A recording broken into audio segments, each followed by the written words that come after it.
I'm very pleased today to bring Susan Hinshaw before us for a program about her life in the opera. Does she sing? She sings, and she sings loud enough to drown out hell. Who is totally tone deaf. Susan is, I think, a remarkable person because she leads a pretty quiet life here in Longview and yet is known in opera houses around the world. I remember one time she was just getting ready to go to Stuttgart, I think, as a last-minute replacement in an opera. Anyway, she's taught voice here in town. She's also taught voice at Portland State, and besides a very active life in the opera. Life hands us occasional opportunities for humility. And one of mine was being invited to sing a duet with Susan at a wedding. And needless to say, I was just a little bit intimidated, but she could not have been more gracious. And she's a very, very classy lady. Please give a warm welcome to Susan Hinshaw.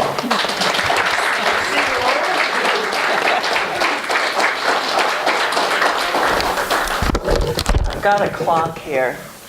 My husband told me to take it because I tend to talk a lot. So I'll make sure I get done in time.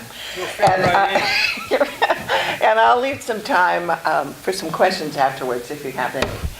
So when Phil called me and asked me to give to share my career, he said, you know, it's really nice because you're related to Tom Hinshaw.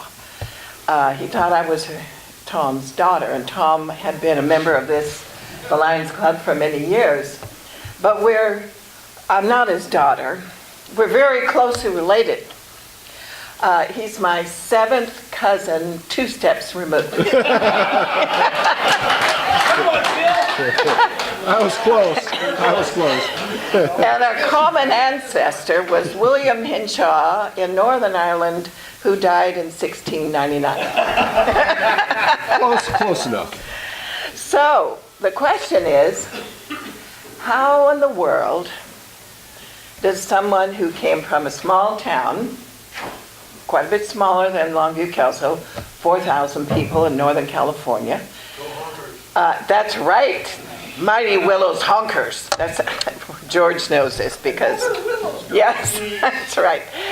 Anyway, and we lived out in the country too. We lived on a farm. So how did that happen?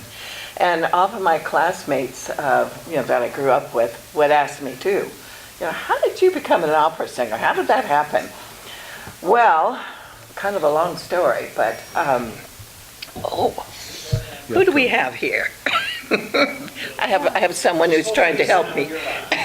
Hi, I think I know who you are. Yeah.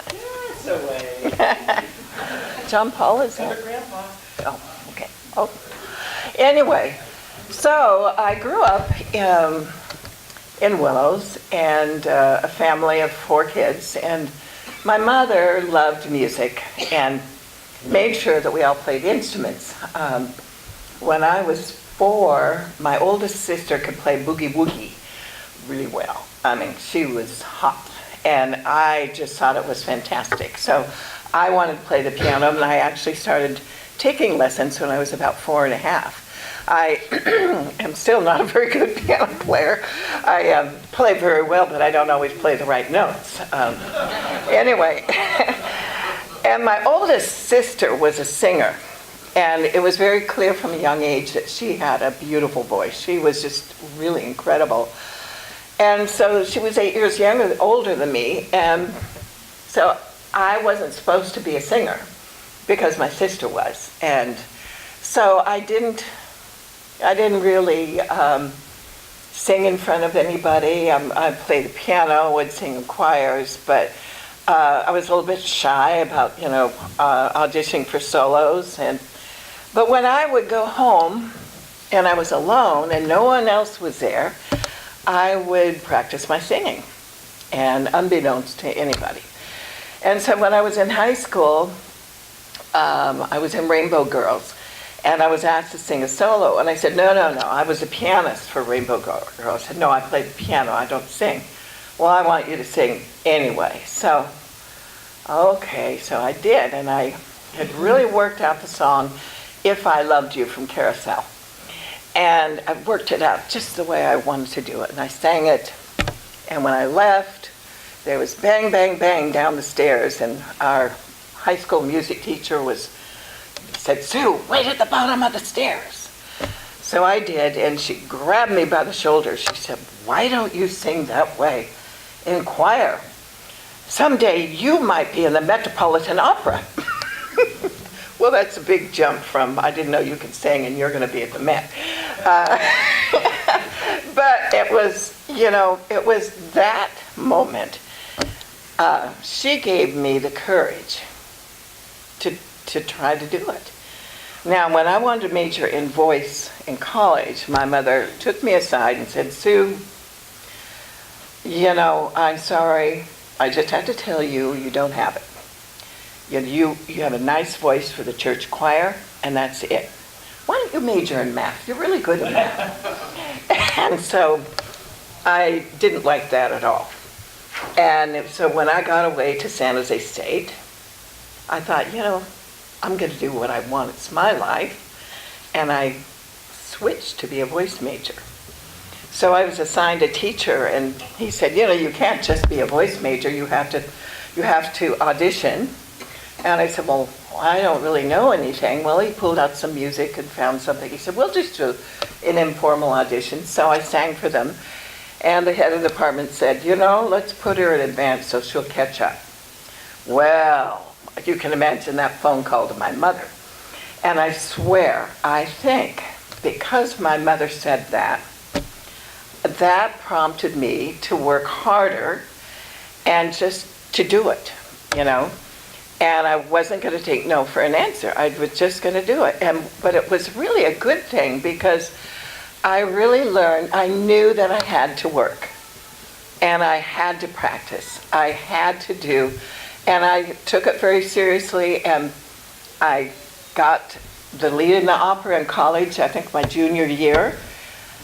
And auditioned for the symphony. And it was a wild modern piece. And I just memorized it all, and I went in and sang. And the symphony conductor said, let this be a lesson to you. And I got the part.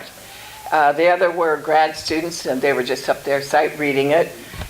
So it was because I knew I had to work. It wasn't that, I don't think it was because I was any more talented. I mean, yeah, I had natural talent. But it was the fact that I really tried to do everything that I could to improve myself. So when I was a junior in college, my father was killed in an accident. And my mother was a school teacher, and she had had a friend that had taught overseas. So I called her up once and said, Mom, why don't you apply for a teaching job, teaching for the military, and ask for Italy. And then I can go over with you and study voice. Well, my mother thought about it, and she did it. And by the way, my mother became my biggest fan. She was extremely supportive once I had, quote, kind of proven myself. But she was assigned to Germany instead. So I remember, I didn't know anything. I didn't have references. I didn't have any recommendations for a voice teacher. I really didn't know anything. I just went over, and I had looked on a map, and I saw München, Munich. Oh, okay, that's closer to Germany, or to Italy. I think I'll live there. So that was how I made my decision. And I went there, and I found an apartment, and I won't go into all the story of how I found a voice teacher. It's kind of comical, but I did. And but then eventually I ended up in Nuremberg, and one day I was working for the military, and I remember I thought, well, I graduated from college, I'll get a nice paying job. Well, I was a clerk typist for $1.25 an hour. But I had, my military ID, and it supported me for my voice lessons. And anyway, I happened to go into the Army Hotel there in Nuremberg, and I heard this pianist, and who in the world is that? I mean, he was really good. Well, I went over and talked to him, and his name was Konstantin Kalinikos. And for anyone, John Paul knows who it is, who would be familiar with Mario Lanza. He was quite famous back in my day. He was like a movie star. He was in a lot of movies, but he sang classically, sang opera.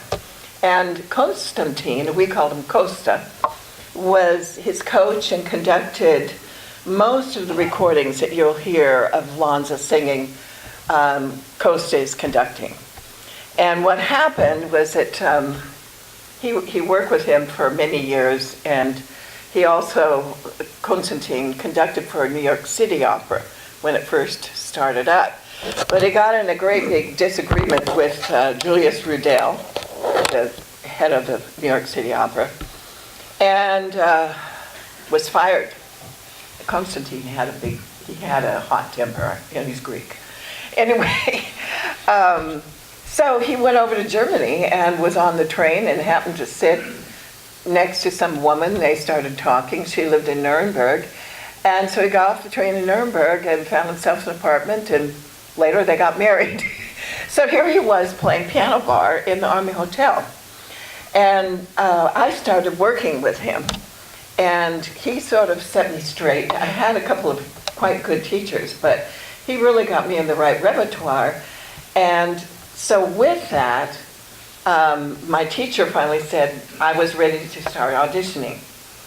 So I had to audition first for agents in Frankfurt, Munich, Cologne, various places around Germany. And they started sending me off for auditions. And so I had this one in Lucerne. I'd been offered a contract in Germany in a house just as a beginner. But this one in Lucerne, it was, Lucerne's house is a small house. It's not a big house. It's not the festival, but it's a good house. And I remember there were about 25 sopranos there vying for that contract that had been called back. And they kept on narrowing it down, and then it was between two of us. And I don't remember how many things I had to sing for them that day. And I got hired. And I was like, oh. They called me into the office, and there were 5, 6, 7 men in their suits. And at that time, I spoke German, but not really well. And I got the idea they were offering me a contract. And so I didn't want to say ja, just yes. And I thought I would say, well, I'm interested. So I said, ich bin sehr interessant. And they looked at each other and they started giggling and whispered. Then they came back and said something else. And I turned to my agent. I said, what about that contract I was offered in Gelsenkirchen? And then he said, you better take this one. He said, they're offering you only lead roles. And so I said, okay. So when I went walking out of there, my agent just burst into laughter. He said, do you know what you did? I said, no. He said, when they offered you the contract and the sum of money, you looked at them and you said, I'm very interesting. And of course, it just deadpan because I thought I was saying something else. So they raised the money. And but believe you me, it wasn't a lot. Anyway, so that's how I got the contract. That was my first start. And I was there for 3 years and only sang lead roles. It was really a wonderful experience because, it's very different in Europe when you're in a repertory house. I would perform 10 and a half months out of the year. So you would have 2 or 3 performances per week. And during the day you were rehearsing for the next one, so you just piggybacked.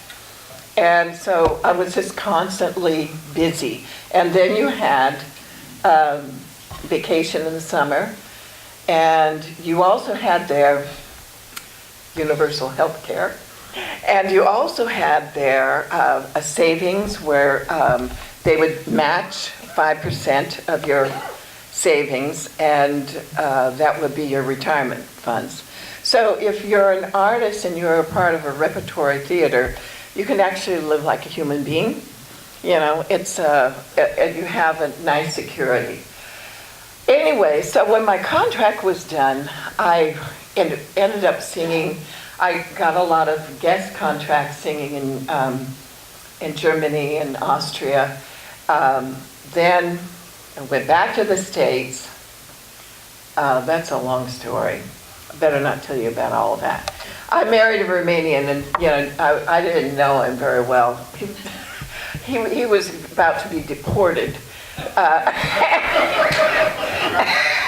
My poor mother. That's all I can say. She's had to go through a lot. And so I moved to California. We came over on a fiancé visa, and of course it was a disaster, but anyway, and then I got busy singing in California. One thing led to another, and sang in the San Francisco Opera, sang in the Carmel Bach Festival quite a few times, and also there was an opera company in Carmel Valley, and that was just so much fun. It was another, you know, repertory theater, and of course living in Carmel Valley isn't all that bad, so that was nice. So then I applied for and got auditioned for a Rockefeller grant, and went back to Europe, auditioning, and then New York. And I got a job right away in New York, and that's when I got locked in the museum. You know, you just see that movie, Night in the Museum? Well, I can attest to it. It's true. I was singing in an opera, the Haydn. Was it Haydn? Yeah, opera.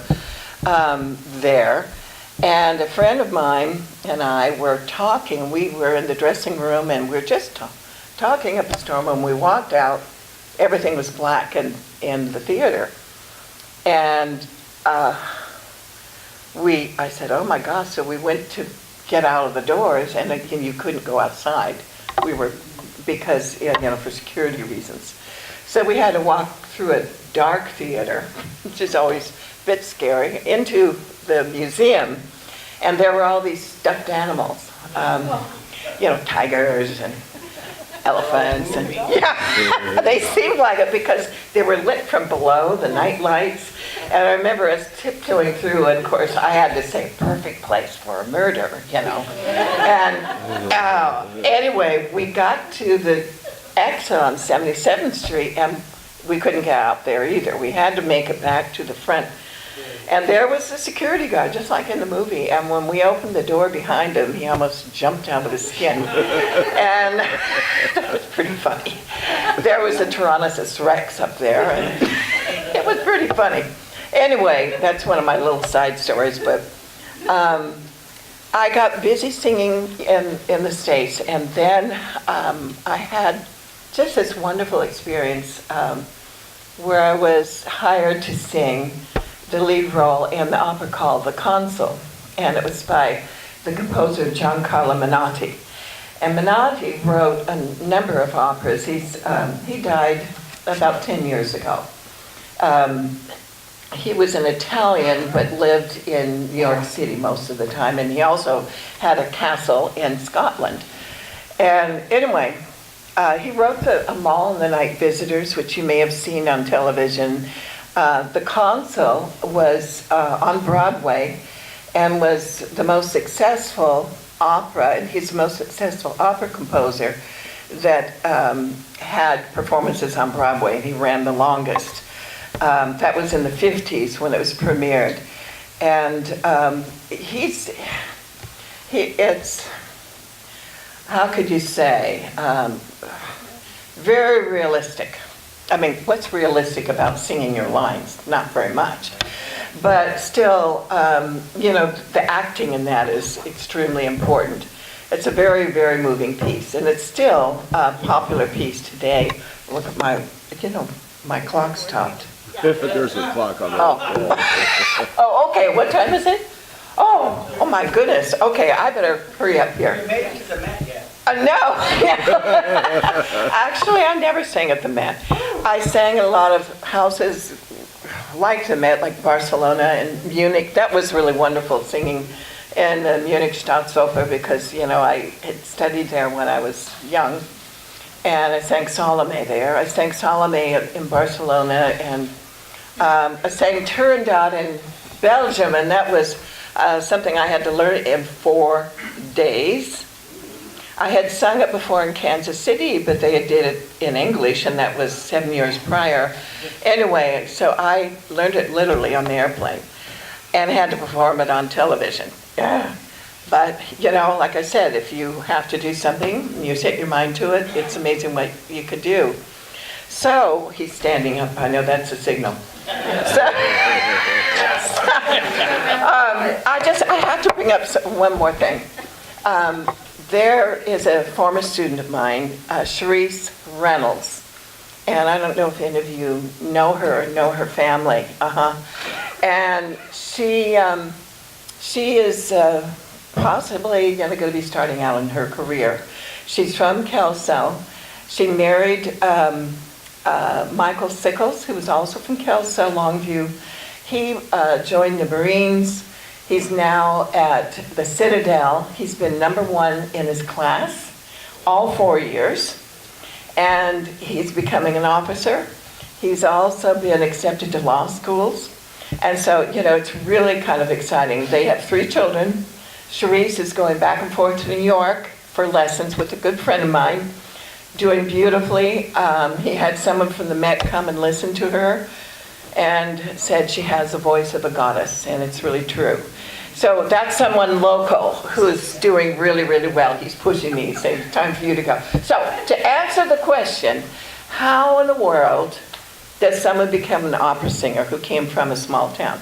I'd say natural talent, a lot of work, and just a little bit of insanity. You have to have that too. Okay. Thank you. Don't go away. Oh, okay. So will you teach me how to sing? No. I'm glad to have you here, and we'd like to give you this mug for your favorite beverage, and maybe an application if you'd like to join the club. Thanks. Okay, thank you very much. We really appreciate you coming.